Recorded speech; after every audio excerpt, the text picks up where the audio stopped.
Born to a single mother, David Berkowitz was rejected as a baby when he was put up for adoption. Raised by his non-biological parents in the Bronx, he was always the strange kid, isolated, bullied, easily overwhelmed. When his adoptive mother died, he was only a teenager. Never recovering from the grief, David blamed himself, and the guilt prevailed. He began hearing voices, whispers from his neighbor's dog, from empty rooms, from nowhere. He knew something was wrong. He sought help, but the system failed him. He was alone with the mind turning against him, and no one stepped in. No therapist, no hospital, no community support. Eventually, the voices forced David to kill.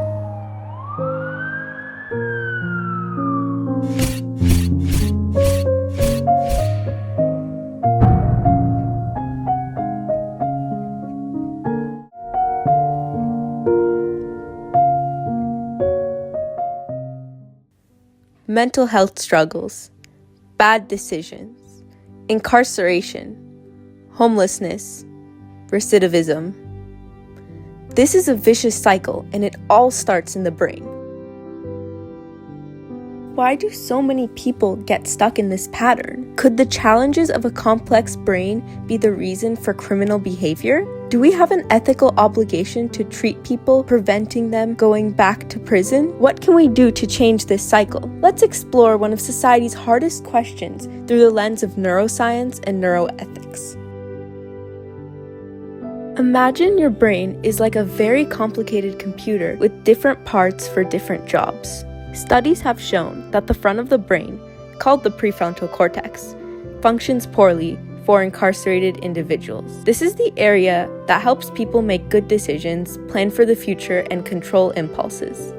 These skills are referred to as executive functions, and they are vital in keeping people out of recidivism. Another area of the brain that does not work properly for perpetrators is the amygdala. This area controls emotions such as anger and fear. Reduced amygdala volume is associated with diminished empathy and increased impulsive or aggressive responses. This contributes to neurological distress. Instead, people misunderstand amygdala dysfunction for poor behavior and decisions. Chemicals or messengers like serotonin or dopamine also affect behavior and mental processes. Low serotonin may lead to violent behavior. Low dopamine may be the reason behind drug addiction, risk-taking, and criminal behavior. Brain injuries and early life trauma are also prevalent for unhoused as well as incarcerated individuals.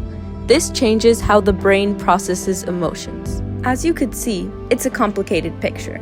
For many, their brains are literally wired in a way that makes it hard to navigate life's challenges, especially combined with the history of trauma and drug and alcohol abuse. So why are we ignoring neuroscience? What are our ethical obligations as a society?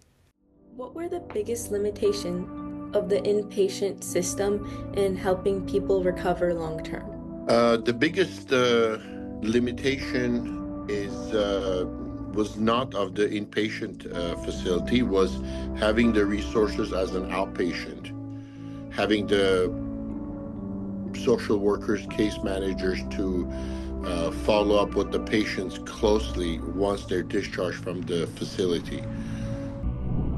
Yeah, so my name is Dr. Mendoza. I'm a clinical psychologist at a state forensic psychiatric hospital. What I have seen while my time there at the state hospital is that a lot of times when they go back to county jail, they stop taking their psychotropic medication, and a lot of times they come back to us, which is very unfortunate that they don't have that support in the county jails because they're... Psychiatric system and the criminal justice system, they both focus on symptom management rather than any kind of rehabilitation. And like I said, the psychiatric system and the criminal system, it pathologizes them. It just seeks to manage their symptoms. It doesn't actually treat anything.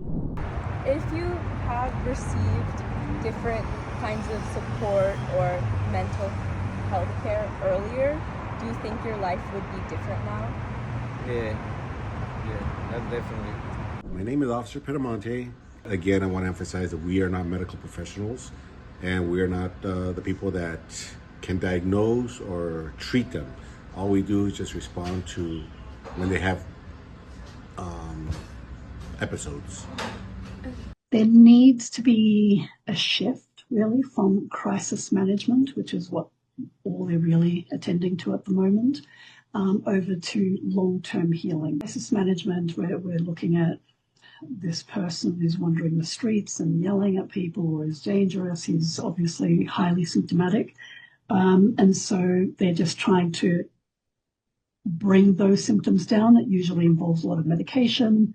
And then they set them back out onto the street, maybe a 3-day hold, and they're back out. Increasing their self-esteem, better social support, and if it's not that social support is not from, if it's not from friends and family, then more social workers, maybe having more outpatient. Neurodivergent brains need support, not incarceration and suppression. According to neuroscience, criminal behavior and homelessness are linked to brain dysfunction, trauma, and addiction.